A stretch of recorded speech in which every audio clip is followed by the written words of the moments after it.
Assalamualaikum warahmatullahi wabarakatuh. Selamat datang kembali peserta didik. Di video kali ini kita akan kembali membahas tentang sejarah Indonesia pada masa reformasi. Ya, jadi setelah kemarin kita membahas tentang latar belakang munculnya reformasi, kita telah mempelajari ternyata setelah zamannya reformasi, setelah zamannya Orde Baru, banyak pula nanti menjelang akhir 90-an itu telah terjadi kericuhan-kericuhan yang menandakan bahwa Orde Baru telah mulai tidak dipercaya lagi oleh masyarakat. Sehingga nanti muncullah beberapa tuntutan dari elemen-elemen masyarakat, salah satunya dari elemen mahasiswa ya. Mahasiswa ini benar-benar menjadi salah satu agen perubahan, bahwa salah satu tatanan perubahan dari Indonesia itu ternyata terpengaruh juga oleh adanya gerakan mahasiswa. Nah, apakah perjuangan para mahasiswa setelah lengsernya Orde Baru, setelah lengsernya Soeharto, itu benar-benar tercapai ya? Nah, kita lihat di sini bahwa setelah setelah Orde Baru, terdapat beberapa presiden yang menggantikan peranan dari Soeharto. Ya, dimulai dari ada B.J. Habibie yang memerintah dari 21 Mei 98 sampai 99. Kemudian ada Abdurrahman Wahid atau biasa kita dengar Gus Dur dari tahun 99 sampai 2001. Kemudian ada Megawati, ya, ini adalah presiden wanita pertama di Indonesia yang berawal dari tahun 2001 sampai 2004, dan tentunya ada Susilo Bambang Yudhoyono. Nah, ini adalah presiden pertama yang dipilih oleh rakyat secara langsung. Ya, jadi kita akan membahas di video kali ini pembahasan tentang kebijakan-kebijakan apa saja yang dikeluarkan oleh setiap presiden. Ya, oke, yang pertama pada masa B.J. Habibie atau Baharudin Yusuf Habibie ya. Nah, B.J. Habibie ini benar-benar presiden yang memikul permasalahan yang sangat amat berat ya. Jadi ketika zamannya Soeharto itu berakhir, Soeharto meninggalkan permasalahan yang entah ditampung oleh siapa. Nah, B.J. Habibie selaku yang dulu itu sebagai wakil presiden, dia mengganti pemerintahan Presiden Soeharto dan menggantinya dengan Kabinet Reformasi Pembangunan. Ya, jadi Soeharto kan membentuk awalnya itu adalah Kabinet Pembangunan. Nah, ketika Soeharto lengser, otomatis nanti kabinet-kabinetnya pun akan diganti. Nah, kabinet yang dibentuk oleh Presiden B.J. Habibie yaitu adalah Reformasi Pembangunan. Nah, permasalahan yang terjadi saat itu yang diemban oleh Habibie, yang pertama adanya krisis ekonomi. Ya, jelas ya, semenjak turunnya Soeharto, krisis ekonomi telah melanda Indonesia ya. Dari tahun 97 sampai 98 ini krisis ekonomi telah terjadi di mana-mana, di mana nanti menjadikan hutang luar negeri Indonesia meningkat, kemudian terjadi inflasi yang sangat luar biasa besar, dan tentunya menyebabkan kebangkrutan kepada beberapa perusahaan. Nah, kebangkrutan terhadap beberapa perusahaan ini nanti juga akan menyebabkan banyaknya pengangguran. Ya, pengangguran di Indonesia itu sangat-sangat luar biasa maraknya. Nah, inilah permasalahan-permasalahan yang ditinggalkan oleh rezim Soeharto dan harus diselesaikan oleh Presiden B.J. Habibie. Nah, B.J. Habibie, kebijakan yang diambil oleh B.J. Habibie untuk mengatasi permasalahan-permasalahan yang tadi, yaitu yang pertama ya, diberlakukan otonomi daerah ya. Jadi otonomi daerah itu yang biasanya ketika zamannya Orde Baru itu selalu berpusat di wilayah Jawa saja, nanti ketika zaman Habibie mulai dicanangkan untuk berbagai daerah ya. Jadi pemerintahannya itu sifatnya adalah desentralisasi gitu ya. Kemudian selain pemberlakuan otonomi daerah, ada juga pencabutan pembatasan partai politik. Ya, seperti yang kita ketahui bahwa ketika zamannya Orde Baru terdapat 3 parpol yang selalu berpartisipasi dalam setiap pemilu ya. Apa saja parpolnya itu ya? Ada Golkar, kemudian ada PDI, selain PDI ada juga P3 ya. Nah, P3 Golkar PDI ini adalah selalu partai yang selalu ada ketika zamannya Orde Baru, dan semuanya dimenangkan oleh Golkar. Ya, ketika zamannya Presiden Habibie mencabut pembatasan ini dan nantinya melahirkan partai-partai yang bermunculan. Bahkan pemilu pertama semenjak reformasi itu diikuti oleh 48 parpol.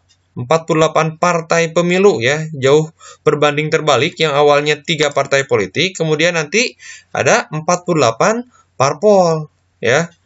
Kemudian selain nanti ada juga lahirnya kebebasan pers ya. Kebebasan pers ini menjadikan suasana haru yang baru ya, bagi pers di Indonesia, karena ketika zamannya Orde Baru itu banyak sekali pers atau media massa yang selalu dibredel atau dicekal pada zaman Orde Baru.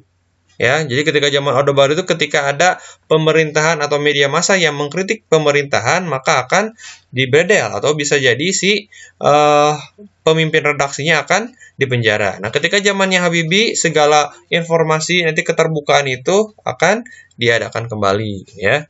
Kemudian diselenggarakannya pemilu ya. Tadi sudah dijelaskan bahwa pemilu pada zamannya Habibie itu sudah diselenggarakan secara luber jurdil ya, atau langsung umum bebas rahasia jujur dan adil ya. Kemudian diberlakukan masa jabatan presiden itu maksimal 2 periode. Jadi setiap 2 periode itu tidak boleh mencalonkan presiden lagi gitu ya. Kemudian selain itu ada juga melepaskan tahanan politik ya. Contohnya adalah Sanana Gusmao. Sanana Gusmao ini adalah tokoh yang memperjuangkan terhadap kemerdekaan dari Timur ya, bahkan dia dulu pernah menjadi dalang dari kerusuhan Santrakus ya yang ada di wilayah Timur, dan tentunya nanti kebijakan Presiden Habibie ini ketika melepaskan tahanan politik, salah satunya adalah Sanana Gusmao, itu nanti memberikan efek lepasnya Timur ya. Di sini kita lihat akan ada peristiwa masa penting pada masa Habibie ya. Yang pertama ada 2 ya. Pemilu tahun 99 dan lepasnya Timur ya. Jadi pemilu tahun 99 itu adalah pemilu demokratis pertama semenjak Orde Baru ya. Seperti yang kita ketahui bahwa zamannya Orde Baru itu selalu diselimuti dengan banyaknya kecurangan-kecurangan yang terjadi. Ya, jadi ketika zamannya Habibie ini benar-benar merubah sistem demokrasi Indonesia yang saat itu sudah tercoreng ketika zamannya Orde Baru. Ya, bahkan 48 parpol ini ketika melaksanakan kampanye itu terlaksana dengan damai tanpa ada kericuhan-kericuhan yang sangat berarti. Nah, di dalam parpol ini, di dalam pemilu tahun 99 ini nanti dimenangkan oleh PDI Perjuangan yang diketuai oleh Megawati, yang saat itu juga Megawati menjadi tokoh oposisi pada zaman Orde Baru.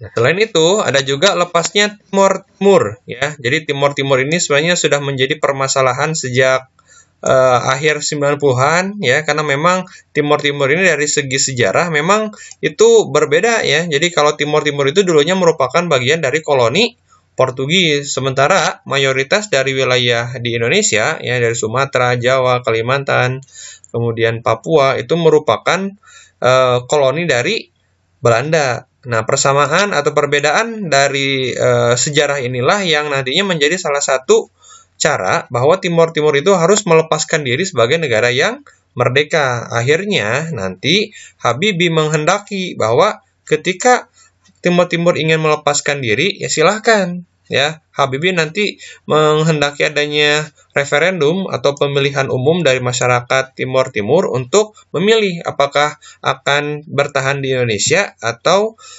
melepaskan diri. Ya, nanti UPBB pun, nah peristiwa ini ya, peristiwa lepasnya Timur ini, perjuangan Timur untuk melepaskan diri dari Indonesia itu nanti mendapatkan perhatian dari PBB. Ya, sehingga nanti PBB dapat menengahi antara Timur dan Indonesia, sehingga nanti timbullah perjanjian tripartit ya. Perjanjian tripartit ini perjanjian untuk menghendaki nanti dimulainya referendum di wilayah Timur, dan hasilnya nanti 78,5% mereka rakyat Timur itu memilih untuk merdeka. Ya, walaupun sebenarnya di pertama kali memasukkan Timor Timur ke Indonesia sebagai provinsi 27 di Indonesia, tentunya Indonesia itu selalu berusaha untuk memperjuangkan perdamaian di Timor Timur. Bahkan Indonesia sendiri itu selalu memperjuangkan kesejahteraan dari masyarakat Timor Timur. Namun memang sayangnya Timor Timur menginginkan untuk melepaskan diri. Ya, jadi itulah kebijakan-kebijakan dan peristiwa penting pada masa pemerintahan Habibie. Nah, lepasnya Timor Timur ini nantinya menjadi catatan hitam bagi pemerintahan Habibie, sehingga ketika pemerintahan Habibie nanti diberi pertanggungjawabannya oleh DPR merasa kalau misalkan lepasnya Timor Timur ini dianggap sebagai salah satu catatan yang tidak bisa termaafkan. Ya, selebihnya selain itu juga ada juga pemerintahan Habibie ini masih dianggap sebagai pemerintahan dari turunan dari Orde Baru. Maka dari itu, laporan pertanggungjawaban Habibie ditolak oleh DPR. Dan akhirnya DPR nanti mengangkat presiden baru pengganti Habibie, yaitu ya ada Gus Dur ya atau Abdurrahman Wahid. Abdurrahman Wahid sendiri itu memerintah dari tahun 99 sampai 2001 ya. Selama periode beliau menjabat itu Presiden Abdurrahman Wahid atau kita sebut saja Gus Dur ya.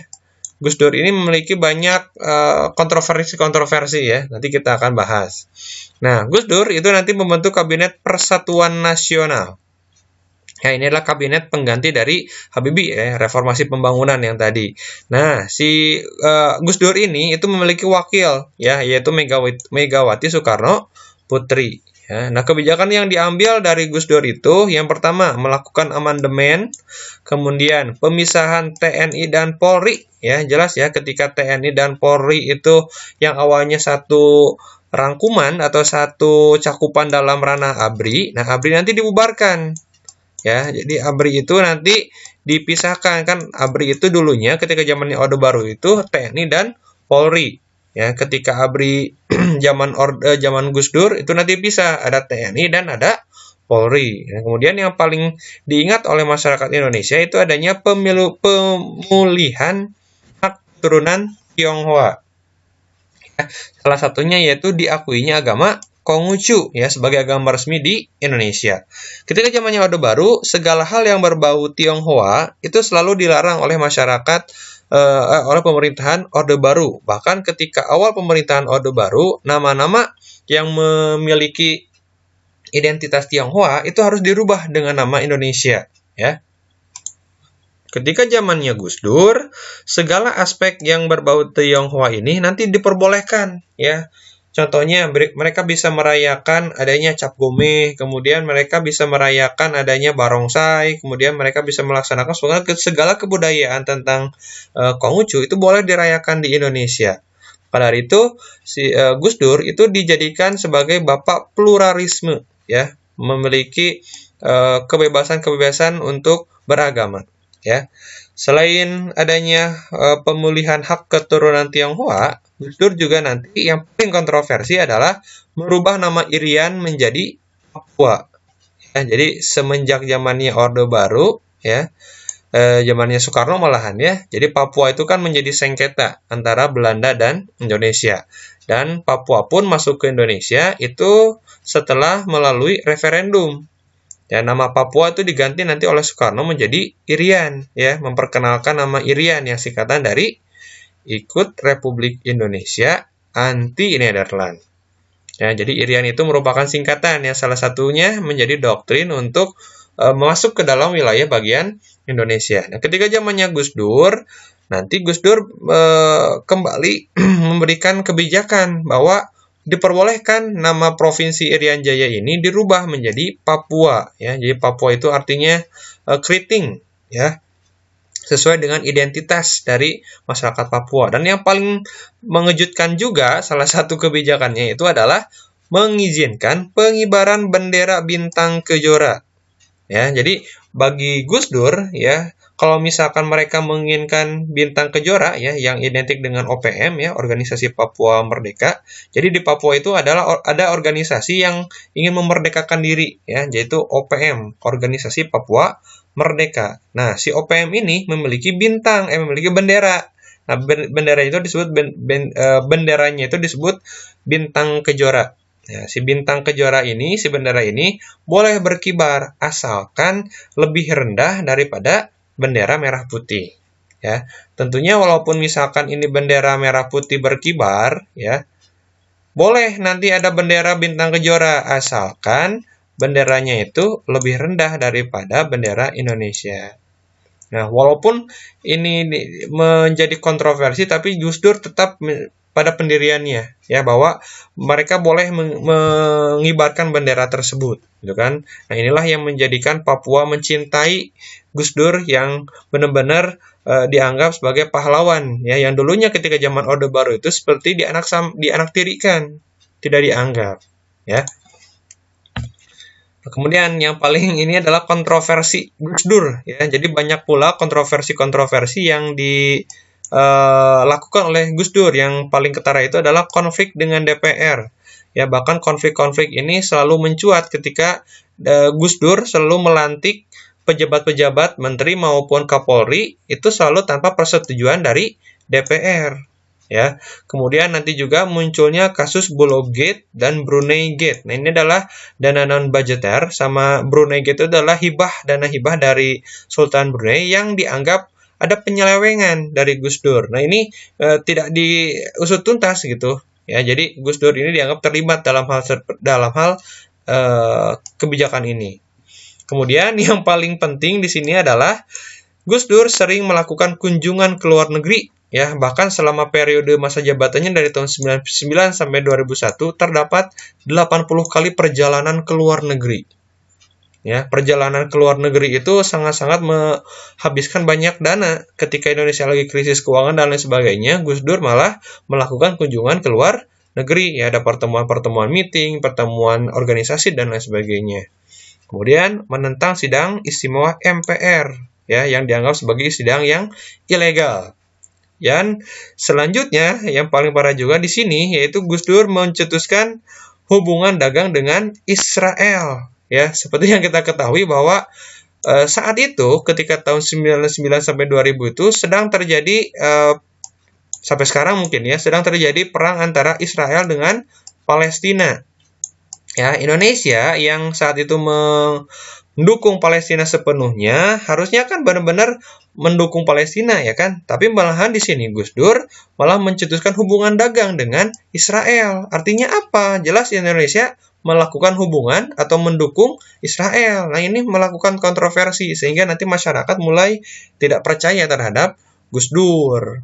Ya, yang terakhir yaitu mengeluarkan dekret presiden, ya, pada tanggal 22 Juli tahun 2001. Ya, dekret presiden ini nanti berisi tentang membekukan DPR dan MPR, dan kemudian membekukan Golkar karena dianggap sebagai warisan Orde Baru. Nah, inilah kontroversi-kontroversi yang dianggap nantinya sebagai Gus Dur tidak dijadikan lagi sebagai presiden. Dan akhirnya MPR DPR memakzulkan Gus Dur dan digantinya dengan Megawati. Nah, masa Presiden Megawati ini menjabat dari tahun 2001 sampai 2004. Ya, jadi Megawati ini adalah pengganti Gus Dur setelah tadi Gus Dur dimakzulkan oleh DPR. Ya, kalau kalian lihat Gus Dur ketika beliau mengundurkan diri, beliau itu memakai celana pendek ya di depan masyarakat sekaligus mengundurkan diri sebagai presiden. Ya. Nah, Presiden Megawati Soekarno Putri itu menjabat selama kurang lebih 3 tahun lah ya, dari tahun 2001 sampai 2004. Nah, kabinet yang dibentuk oleh Megawati adalah kabinet gotong royong ya, yang terinspirasi dari kabinet yang dibentuk oleh ayahnya yaitu Soekarno. Kemudian wakilnya adalah Hamzahas ya. Kebijakan yang diambil oleh Megawati yang pertama pembentukan KPK ya. Pembentukan KPK jelas ini Komisi Pemberantasan Korupsi yang sampai sekarang masih ada ya, yang sangat berperan penting ketika banyaknya korupsi-korupsi di Indonesia. Kemudian membentuk Mahkamah Konstitusi dan tentunya di sini ada netralisasi PNS, TNI dan Polri ya. Jadi ketika zamannya Orde Baru, PNS, TNI, dan Polri ini merupakan bagian dari Golkar. Ketika pemilu datang, otomatis PNS, TNI, dan Polri ini diwajibkan untuk memilih Golkar. Nah, ketika zamannya Megawati, kebijakan itu dihapuskan. Jadi PNS itu tidak boleh memihak salah satu paslon atau parpol, ya. Jadi harus netral gitu. Kemudian Megawati juga nanti di sini menjual BUMN ke pihak asing, ya. Artinya di sini nanti BUMN itu go public, ya. Jadi BUMN ini boleh diberikan investasi kepada pihak asing, ya. Yang paling terkenal itu adalah Indosat yang dijual ke pihak asing, ya. Kemudian saya tuh Megawati juga meredam gerakan OPM, ya. Walaupun sebenarnya ketika zaman Megawati juga di sini terjadi beberapa musibah yang terjadi, ya. Salah satunya banyaknya bom yang terjadi, ya. Ada bom Bali 1, bom Bali 2 nanti, ya. Kita tidak pernah mengetahui ketika zamannya Orde Baru, mungkin saja ya ketika zaman Orde Baru itu peristiwa terorisme yang bermunculan itu selalu diredam. Nah, ketika zamannya Megawati Soekarno Putri ini nanti muncul, ya, banyaknya terorisme yang hadir, ya. Salah satunya ada bom Bali yang paling terkenal itu, ya. Kemudian peristiwa penting pada masa Megawati Soekarno Putri, ya. Yang pertama adalah lepasnya Pulau Sipadan dan Ligitan, dan yang kedua ada pemilu tahun 2004. Ya. Lepasnya Pulau Sipadan dan Ligitan ini menjadi sengketa antara Indonesia dan Malaysia, ya. Indonesia berusaha untuk mengklaim, ya, yang dulunya memang bagian dari wilayah Indonesia, ya. Tapi di sini akhirnya nanti diklaim oleh Malaysia, ya. Ini menunjukkan bahwa ternyata wilayah diplomasi Indonesia di luar negeri itu sangat lemah, ya, ketika Indonesia tidak bisa memperjuangkan dua pulau ini yang berada di perbatasan Kalimantan, bagian Indonesia dan bagian Malaysia. Ternyata Indonesia kalah saing diplomasinya dengan Malaysia, ya. Walaupun sebenarnya di sini, ya, kalau kalian tahu, Pulau Sipadan Ligitan itu sangat memiliki wisata yang sangat luar biasa, ya, baik dari terumbu karang, pantai, dan sebagainya. Kemudian ada juga pemilu tahun 2004, ya. Pemilu tahun 2004 ini merupakan pemilu pesta demokrasi terbesar, ya. Jadi tahun 2004 ini menjadi pemilu bersejarah bagi Indonesia, ya. Selain ada pemilu legislatif yang diikuti oleh 24 parpol, ada juga tentang pemilihan presiden dan wakil presiden secara langsung oleh rakyat, ya. Jadi sebelumnya kan ketika presiden itu dipilih oleh MPR DPR, ya, dari suara legislatif, ya, dari suara parpol yang menang. Tapi ketika zamannya pemilu tahun 2004 itu diadakan pemilihan presiden secara langsung oleh rakyat. Nah, pertama kali itu tahun 2004, ya, terdapat 5 pasangan, ya. Yang pertama ada Wiranto, kemudian ada Megawati, yang ketiga ada Amin Rais, keempat SBY, dan terakhir ada Hamzahas, ya. Dan ketika paslon ini itu semuanya dimenangkan oleh SBY JK. SBY JK ini menjadi presiden pertama Republik Indonesia yang dipilih langsung oleh rakyat, ya. Dan Presiden SBY nanti mengemban amanah menjadi presiden pertama dipilih oleh rakyat, ya, sebagai kalau dulu tuh dia disebut sebagai Dwi Tunggal, ya, karena memang ini merupakan harapan bagi rakyat, ya. Bahkan persentase kepuasan terhadap SBY JK ini sangat tinggi, ya. Nah, SBY JK ini dia nanti menerapkan kebijakan yang pertama itu menerapkan program bantuan langsung tunai, ya, kemudian atau BLT, ya, biasanya memberikan uang langsung kepada rakyat, kemudian meningkatkan swasembada pangan dengan menyediakan pupuk murah, dan tentunya keberhasilan di sini adalah adanya meningkatkan anggaran pendidikan dan keberhasilan damai dengan GAM, ya. Ketika zamannya SBY, Indonesia berhasil melaksanakan kesepakatan damai dengan GAM, ya. Setelah kita tahu bahwa GAM itu ingin memberontak, tapi akhirnya nanti beberapa kebijakan dari Presiden SBY itu berhasil melemahkan atau berhasil meluluhlantakan bahwa GAM bisa damai tinggal di Indonesia. Ya, di sini nanti SBY itu menjadi presiden yang memiliki persentase untuk naik kembali ke dalam capres yang akan datang. Ya, akhirnya SBY dan JK ini nanti membuat masyarakat percaya terhadap SBY dan SBY nanti kembali menang dalam pemilu tahun 2009. Ya, jadi SBY itu 2 periode ya. Kalau tadi periode pertama itu dengan JK, tapi kalau yang sekarang itu dengan, atau yang terakhir yang kedua dengan Budiono. Nah, Budiono ini merupakan seorang ahli ekonomi, ya, mantan gubernur BI yang diharapkan bisa membantu kesusahan ekonomi di Indonesia. Ya, walaupun sebenarnya nanti di sini juga banyak terjadi kasus-kasus yang melanda dari dari Wapres Budiono. Ya, nah itulah kebijakan-kebijakan ketika zamannya Presiden pasca reformasi, ya, dari zamannya B.J. Habibie, Gus Dur, Megawati, dan Susilo Bambang Yudhoyono. Ya, itu saja mungkin untuk pembelajaran kali ini. Terima kasih sudah menyimak. Mohon maaf jika banyak kesalahan. Ya, kalau misalkan ada yang ingin ditanyakan, silakan langsung saja. Ya, terima kasih. Assalamualaikum warahmatullahi wabarakatuh.